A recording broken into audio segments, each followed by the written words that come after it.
Assalamualaikum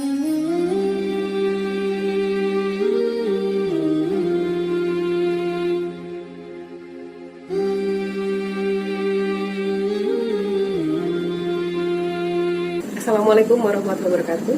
Perkenalkan, nama saya Aristanika. Saya adalah guru bimbingan konseling dari SMK Negeri 2 Kuala Kapuas.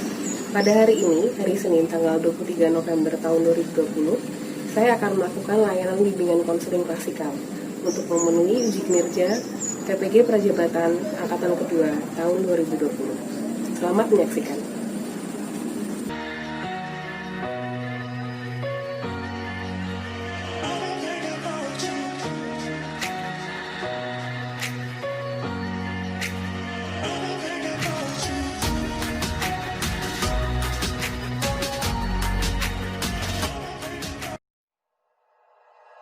Like you, be strong to hold the powers of the sun.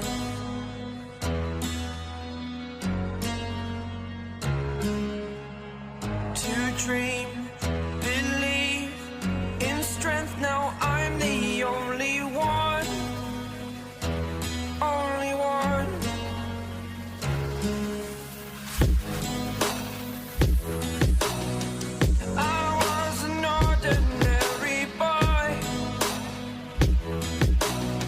Until I broke the rules, my life destroyed.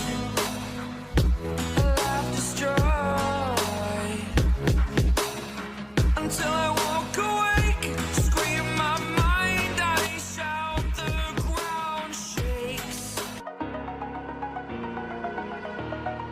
Over the edge, feel like I'm floating through the air.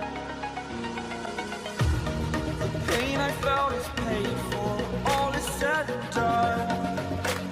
Oh, I am restricted, fixed upon the web. I need to kick the habit that my mind is breathing in.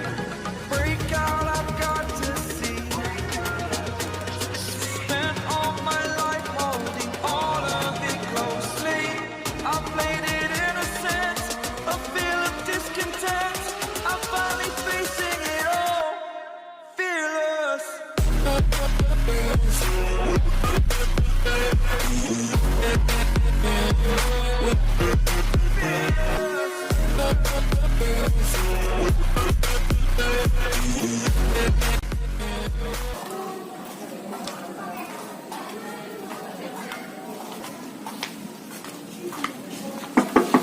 Ini sih Bu.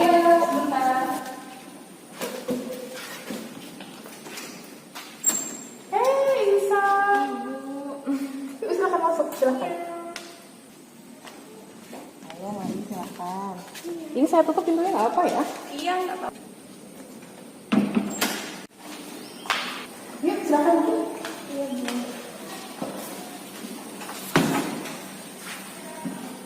Nyaman apa nggak dibutuhin di sini? Nyaman aja. Oke deh. Maaf ya Bu, saya nggak nyaman kalau ketemu di ruang konseling. Soalnya saya takut ketahuan kalau saya mau cerita ke Ibu. Nggak apa-apa, konseling itu bisa dilakukan dimanapun, tergantung sama konselingnya, tergantung sama yang pengen konseling itu gimana gitu. Jadi kalau misalnya mau konselingnya itu di manapun, ya kamu ikut aja gitu sebagai konseling. Jadi nggak masalah gitu, nggak apa-apa. Udah lama ya saya nggak ngobrol sama Isa. Kalau nggak salah terakhir itu ketemu waktu pemberkasan siswa baru nggak ya? Iya Bu, betul. Kalau nggak salah waktu itu Isa datang dengan ibu ya, ibunya Isa. Iya Bu. Bagaimana kabarnya ibunya Isa? Alhamdulillah baik Bu. Alhamdulillah. Lalu gimana kabarnya Isa sendiri? Ini Aisyah datang ke sini itu kan karena ada sesuatu ya? Alhamdulillah kabar saya baik Bu. Terus terang saja dan saya ingin bicarakan sama Ibu. Makanya itu saya datang kemari menemui Ibu. Saya melihatnya kamu kan lagi capek, kelihatan seperti perjalanan jauh dan masih tegang. Makanya minum dulu sih.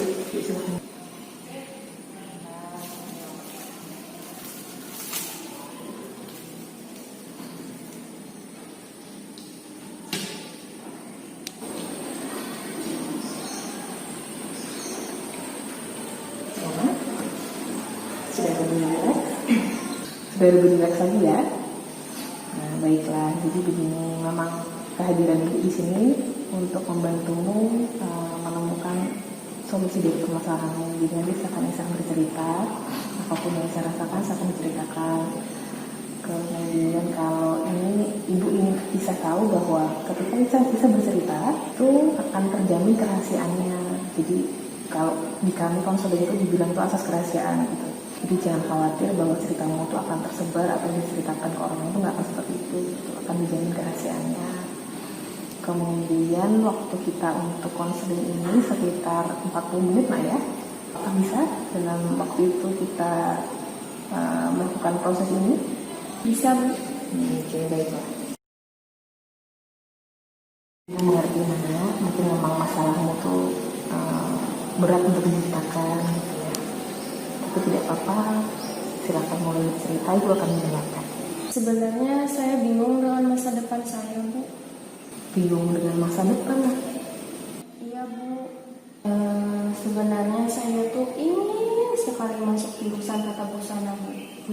Sedangkan ini kemarin ibu saya yang menyuruh saya masuk jurusan perhotelan supaya saya bisa bekerja di kantoran. Sedangkan bakat dan kemampuan saya tuh lebih menonjol ke jurusan tata busana, Bu. Begitu ceritanya. Jadi Isa pengennya masuk jurusan tata busana, tapi kemarin masuk ke perhotelan karena keinginan dari ibu gitu ya. Ya, ini coba sambil saya lihat dulu ya. Kemarin saya sempat tanya sama wali kelasnya Isa soal nilai-nilai mata pelajarannya Isa di jurusan perhotelan. Sebenarnya ibu lihat cukup bagus, nah maksudnya nggak begitu jelek juga. Nilainya minimal 8, itu kan bagus ya. Tapi gimana? Maksudnya kamu merasa seperti apa di jurusan perhotelan itu? Memang saya berusaha untuk menjadi yang lebih apa tadi, Bu? Saya berusaha nilai saya tetap baik. Lanjut. Memang saya berusaha untuk nilai saya tuh tetap baik, tapi gimana ya, Bu? Saya kan itu nggak ada hati di jurusan perhotelan. Sedangkan saya tuh lebih suka bikin desain, merancang gaun, dress. Saya tuh nggak ada minat buat gimana ya, Bu, kayak melayani tamu apa. Intinya tuh nggak ada hati lah saya di jurusan perhotelan tuh, Bu. Ini, Bu, saya ada bawa contoh itu. Contoh hasil desain saya. Ini bisa bikin sendiri lah? Iya, Bu. Kemarin tuh saya lihat anak jurusan tata busana tuh sedang praktek, Bu, bikin desain. Terus saya lihat-lihat, terus sampai rumah saya coba, Bu. Ya, inilah hasilnya. Bagus lah. Ternyata mau berbakat ini saya. Ini ibu sudah pernah lihat belum, Mak? Seperti ini. Bisa gambar-gambar kayak gini. Ibu saya pernah, Bu, melihat, tapi ibu saya tidak suka saya menggambar yang seperti ini, bikin yang seperti ini. Jadi saya diam-diam membikinnya tanpa sepengetahuan ibu saya. Iya, ya. Padahal bagus ini. Oke, nggak apa. Ini boleh saya bikin dulu? Boleh, Bu, silakan. Nanti bisa saya perlihatkan ke teman-teman yang tata busana gitu. Ternyata ada siswa kita dari perhotelan yang punya bapak seperti ini. Supaya mereka juga bisa lihat. Saya pinjam dulu, Nak, ya. Kalau misalnya siswa mau pindah kelas itu aturannya tetap bisa harus membawa orang tua ke sekolah gitu. Bawa orang tua ke sekolah, menjelaskan kenapa pindah jurusan, masih bisa. Di semester ini masih bisa buat pindah. Tapi tetap harus mengetahui orang tua gitu. Dan wali kelas jadi jelas juga harus tahu juga. Ini kemarin wali kelas sudah tahu sebelum bisa pengen pindah. Wali kelas saya sebenarnya belum tahu, Bu. Soalnya saya belum ada cerita ke beliau. Dan saya tuh belum bercerita ke siapapun, Bu. Baru pertama kali ini saya cerita ke ibu. Baik, jadi ibu ulang lagi ya. Isa ingin pindah ke jurusan tata busana karena memang punya bakat minat di sana, tapi Isa belum ada bercerita sama siapapun. Dengan ibu juga belum, dengan wali kelas juga belum lah ya. Baiklah. Tadi Isa di awal bercerita, Isa itu masuk jurusan perhotelan karena keinginan dari ibu. Padahal hati Isa sendiri tidak ingin seperti itu. Nah, kalau boleh ibu tahu, kenapa Isa bisa mengikuti keinginan ibu? Selama ini saya nggak pernah menolak keinginan ibu saya, Bu. Soalnya sifat ibu saya tuh keras. Ayah dan kakak saya aja nggak berani. Karena gimana ya, ibu saya tuh selalu bilang misalkan itu nanti kamu kualat, kata beliau. Jadi saya nggak berani, Bu. Jadi saya selalu menuruti apa yang ibu saya inginkan. Kalau dari seperti kamu tadi, ibu menangkap seperti ada rasa jengkel gitu di hatimu sama dirimu sendiri. Benarkah begitu? Bagaimana saya tidak merasa jengkel, Bu? Sedangkan hidup saya selalu diatur. Padahal saya sendiri pun mempunyai keinginan dan cita-cita saya, Bu. Saya sebenarnya bosan dengan kehidupan saya yang seperti ini. Baik, ibu cukup paham kalau misalnya ibu ada di posisi ini dan ibu merasakan yang tidak nyaman, pasti rasanya tidak enak di posisinya sekarang. Baik, ibu cukup bisa memahaminya. Jika misalnya ibu di posisi ini juga pasti ibu merasakan hal yang tidak nyaman. Saya datang kemari ingin meminta pertolongan, Bu. Saya ingin berubah. Berubah? Saya ingin sekali saja mengatakan tidak kepada ibu saya, Bu. Saya ingin sekali mengatakan apa yang saya inginkan, Bu.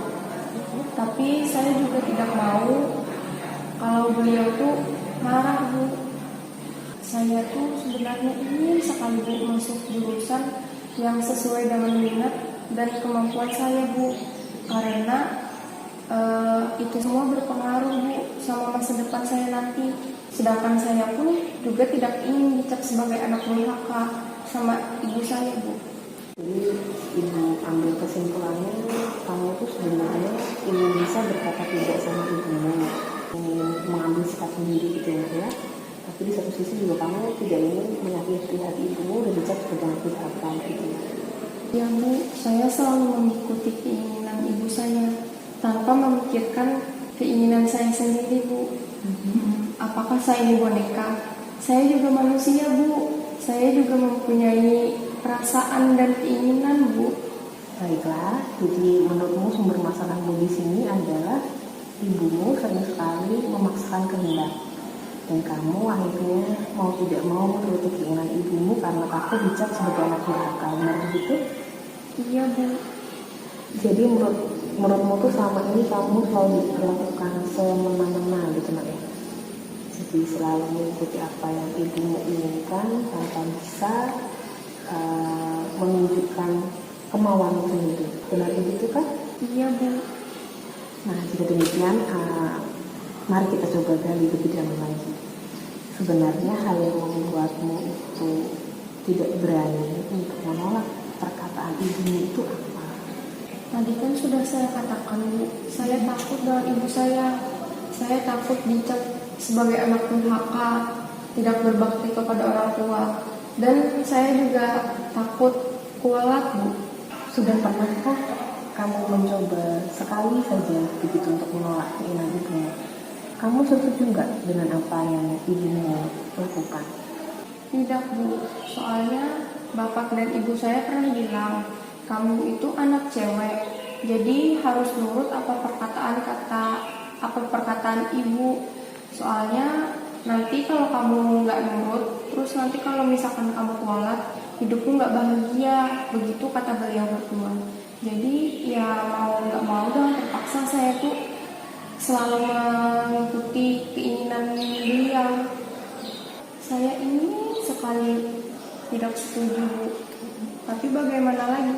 Saya tidak berani, Bu, melawan ibu saya. Nah, begini. Kalau kamu tidak mencoba, maka selamanya kamu akan seperti itu gitu. Kamu tidak akan pernah lepas dari bayang-bayang ibu.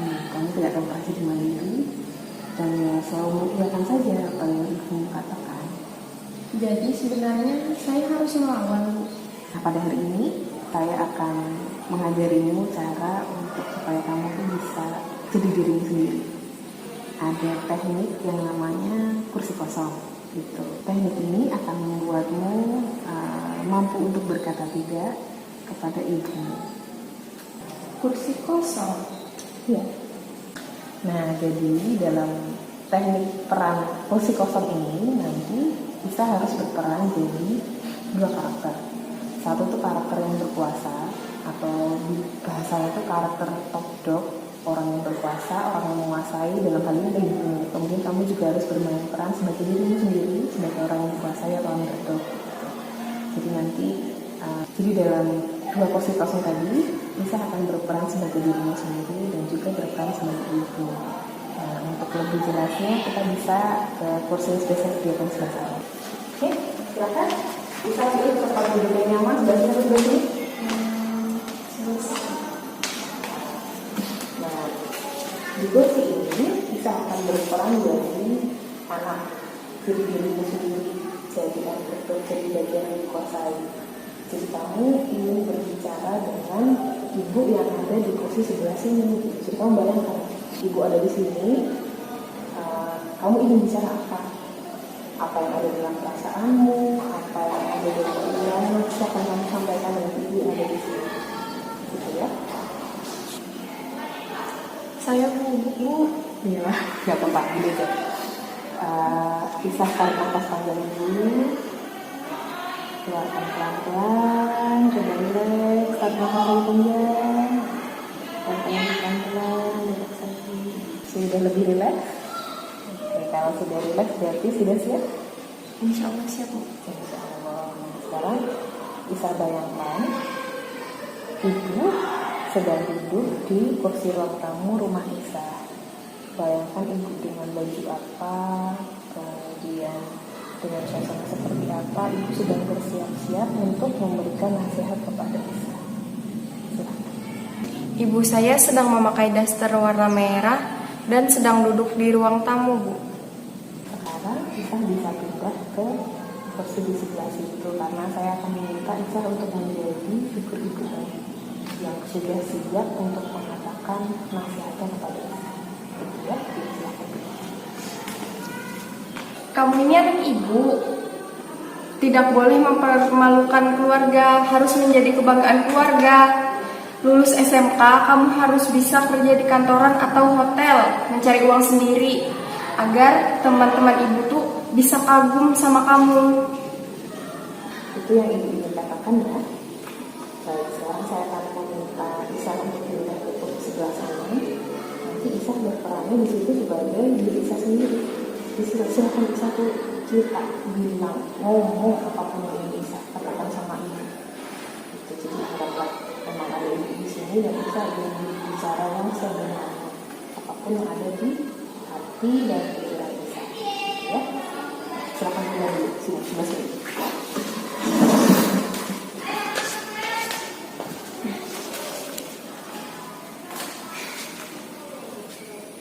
Tapi kan Bu, mencari uang tidak mudah Bu. Lagian saya juga tidak berminat Bu kerja di kantor atau di hotel. Saya lebih menggapai cita-cita saya Bu, untuk menjadi seorang desainer Bu. Hanya itu saja kan yang bisa dikatakan pada ibu? Baik, sekarang bayangkan lagi kalau misalnya Isa bilang begitu ibu tadi, responnya ibu bagaimana? Itu tolong dikatakan sekeras-kerasnya ya di sini. Silakan Bu.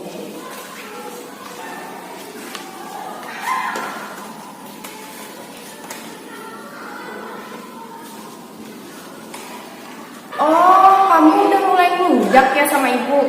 Udah berani yang lawan ibu. Mau kualat kamu ya. Ibu pokoknya nggak mau tahu.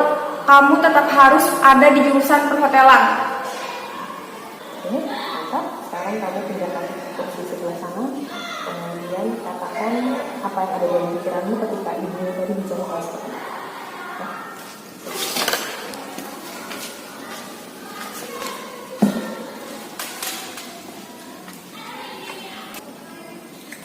Saya tidak bermaksud ingin melawan, Bu. Saya hanya ingin pindah jurusan. Karena saya tidak punya hati, Bu, di jurusan perhotelan. Saya ingin menggapai cita-cita saya untuk menjadi desainer, Bu.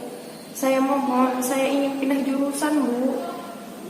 Sekarang pindah lagi ke sebelah sana dan katakan apa yang Ibu katakan Kak Isa lebih keras lagi. Ya.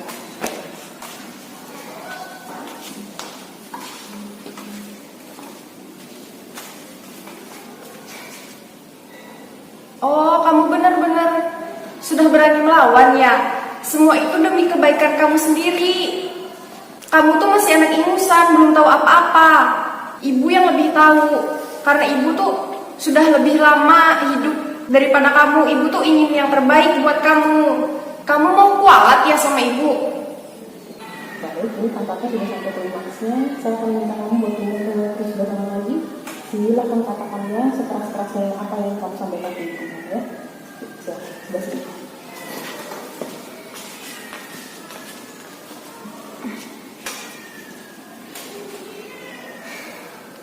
Biarlah kali ini ibu bilang saya anak durhaka. Saya mohon, Bu, izinkan saya pindah jurusan. Saya berjanji saya akan membanggakan ibu dengan pilihan saya, dengan cita-cita saya. Saya berjanji, Bu. Sekali ini saja. Nah, tuh kan, gimana? Ternyata saya bisa ya, Bu. Bisa ya? Oke deh. Oke, gini Pak, kalau gitu sekarang kita pindah ke kursi kelas seperti sedia kan ya, yang seperti semula.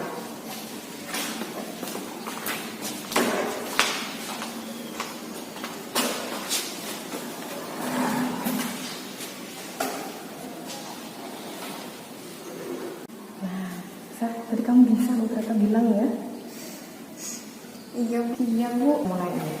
Apakah ada perbedaan ketika tadi awalnya kan kamu duduk di sini, kemudian kamu duduk di sana, lalu pindah lagi ke sini? Katanya ya, apakah ada perbedaan yang kamu rasakan ketika tadi awal kamu datang ke sini dan duduk di sini, kemudian saya ajak pindah ke kursi sebelah sana tadi, lalu akhirnya ke sini lagi, perasaannya bagaimana? Iya, Bu. Saya tuh merasa lebih lega. Sebenarnya tuh di dalam hati saya tuh masih ada yang mengganjal. Cuma setidaknya dengan saya bercerita dengan ibu, setidaknya tuh berasa lebih plong, lebih ringan.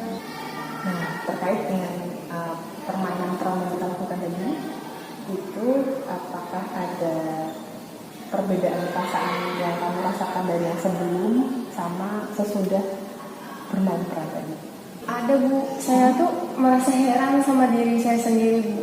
Sebelumnya tuh saya berpikir saya tuh nggak bakalan bisa ngomong seperti itu. Dan pada akhirnya tuh ternyata saya tuh bisa berbicara seperti itu dan melakukan itu tuh. Di situ saya heran. Nah, berarti kamu sendiri kan bisa menyimpulkan itu. Kalau kamu mencoba, kamu pasti bisa. Gitu.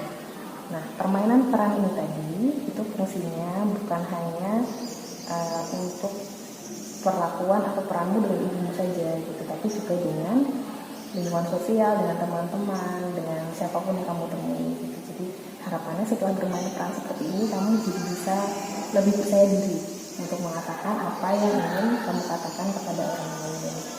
Ibumu, kemudian orang-orang lain sama ini mungkin kamu merasa kamu tidak percaya diri untuk mengatakannya.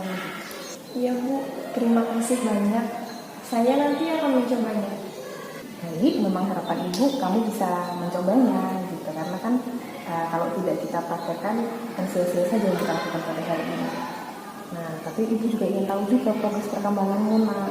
Jadi ini rencananya, nah jika Aisyah memang ingin bicara dengan ibu Isa sangat bagus, ibu dukung gitu, karena kan ini berkaitan dengan masa depanmu untuk masih kelas 1 gitu kan ya. Jadi masih belum terlambat untuk pindah jurusan. Jadi kalau bisa masih segera mungkin dikatakan, dibicarakan dengan ibu. Tapi nak, begini, ibu harap nanti ketika proses kamu bicara pelan-pelan saja, karena bagaimanapun juga ibu kan tetap ibumu gitu, orang tuamu gitu kan. Jadi ya bicara dengan baik, tapi tetap tunjukkan etikat kalau kamu itu bersungguh-sungguh gitu. Ibu yakin tidak ada orang tua di dunia ini tuh yang ingin anaknya itu sengsara atau menderita, itu nggak ada gitu. Pasti semua pengen yang terbaik untuk anaknya. Gitu ya. Baik Bu, nanti saya akan mencobanya. Entah itu nanti malam atau besok. Saya akan mencobanya, tapi menunggu waktu yang tepat dulu buat berbicara. Ini sayang-sayang waktu kita sudah habis nak ya. Tapi ibu masih ingin tahu progres lanjutan ceritamu gitu. Jadi kalau misalnya ada apa-apa, kamu bisa hubungi ibu lagi ya. Atau minggu depan mungkin ya, minggu depan bisa ke sekolah lagi. Iya Bu, minggu depan saya ke sekolah, kebetulan minggu depan saya kan piket. Nah, kalau begitu kebetulan nih, maksudnya begini, minggu depan kita bisa ketemu lagi di hari dan jam yang sama supaya kita bisa sharing lagi cerita lagi nak ya. Mudah-mudahan ibu doakan sudah ada perkembangan yang baik. Itu jadi sudah ada peningkatan lah paling tidak dari apa yang kita lakukan bersama hari ini. Gitu ya. Tapi jangan khawatir kalau misalnya memang ada kebutuhan mendesak, silakan hubungi ibu lewat WA ya. Nomor ibu ada kan? Hari disimpan. Ada kok Bu, aman, saya simpan. Baik, kalau begitu konselingnya saya akhiri dulu ya. Ingat pesan ibu ya, Isa harus jadi diri Isa sendiri gitu. Jadi tetap kalau misalnya ini ekspresikan apa yang ingin kamu katakan dan kamu rasakan kepada orang, tapi tentunya dengan cara dan waktu yang tepat juga gitu ya. Oke, baiklah, sampai di sini mungkin Isa masih ada yang ingin diutarakan mungkin. Enggak Bu, saya mau pamitan aja. Kebetulan ini kan udah agak siang, nanti takutnya ditungguin sama ibu di rumah. Dibaikkan. Oke, baiklah, sampai ketemu minggu depan kalau gitu ya. Saling dulu. Hati-hati di jalan ya. Ini pulangnya naik apa? Tadi kan diantar bapak, jadi dijemput lagi.